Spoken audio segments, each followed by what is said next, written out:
Hey guys, welcome back to the channel. Today I want to talk to you about the 4 main reasons to do companion planting. As we talk through those reasons, I'll walk through the garden and show you examples of each one. I'm so excited for this video today because I incorporated all of these ideas when I planned out the garden for this season, and it's finally the day when I've got my flowering veggies flowering and also my pollinator flowers like borage and marigolds are blooming. It's going to be great. The way I see it, there's 4 main reasons to do companion planting. The first is pest management. The second is flavor improvements. The third is pollinator attraction. And the fourth is garden space efficiency. Let's get into it. Pest management can be done with a trap crop. A trap crop is a crop that you plant for the purpose of attracting those pests like cabbage worms or squash bugs, and you plant it nearby your vegetable plant that you really care about, and all the pests will go towards that trap crop.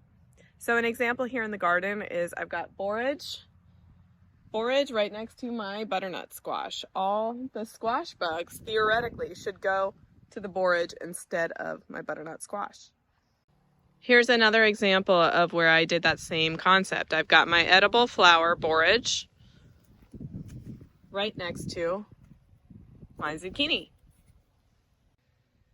Now within the pest management reason, we don't always choose a trap crop. Another method is planting crops that would deter pests and keep them away. For example, something like onions and chives are very fragrant, and they'll just the bugs just don't even like them, and they'll stay away from your leafy greens and your cabbage and your spinach and stuff like that, just if you plant the onions nearby. Now to show you that concept in practice, let's look at this small area of my garden. I've got yellow onions right here, Brussels sprouts right here, red onions here, cabbage here, and yellow onions here. Oh, and if we keep going, we've got chives right next to my broccoli.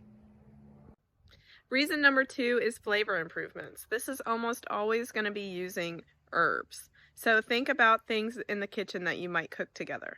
So caprese salad, you've got tomatoes and you've got basil for sure. Salsas, you've got peppers, you've got cilantro together always. So in my garden, I've planted the basil right next to my San Marzano tomato plant. Here I have an example of planting cilantro right next to my bell peppers. Over here is an example of dill right next to kohlrabi. Over back here, it might be kind of hard to see, we've got chives right next to my carrots.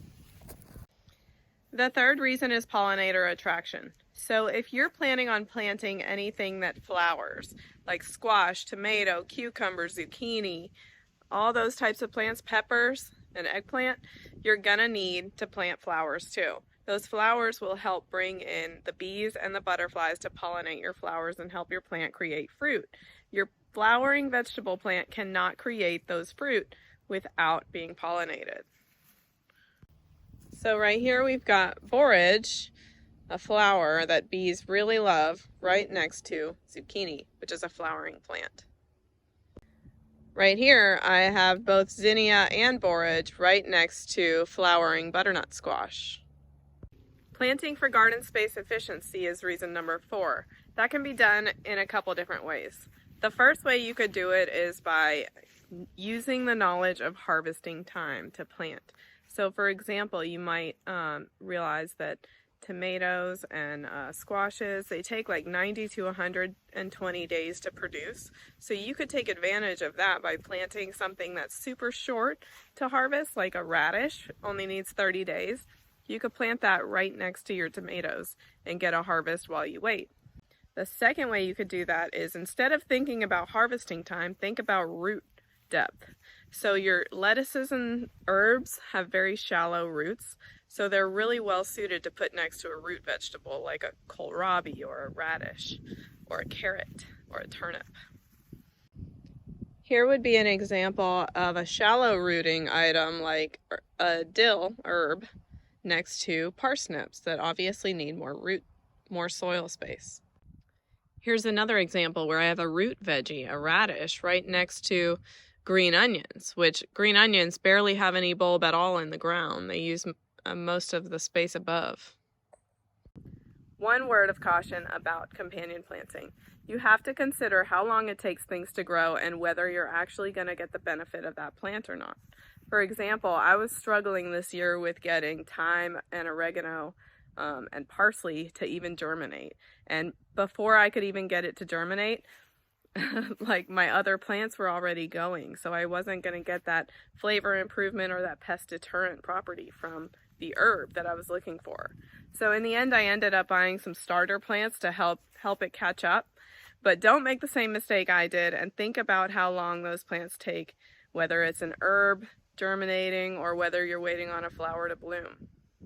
So I hope those reasons combined with the examples in the garden are helpful for you. Hope you like this video. If it was helpful, don't forget to hit that like and subscribe button, and I'll catch you next time.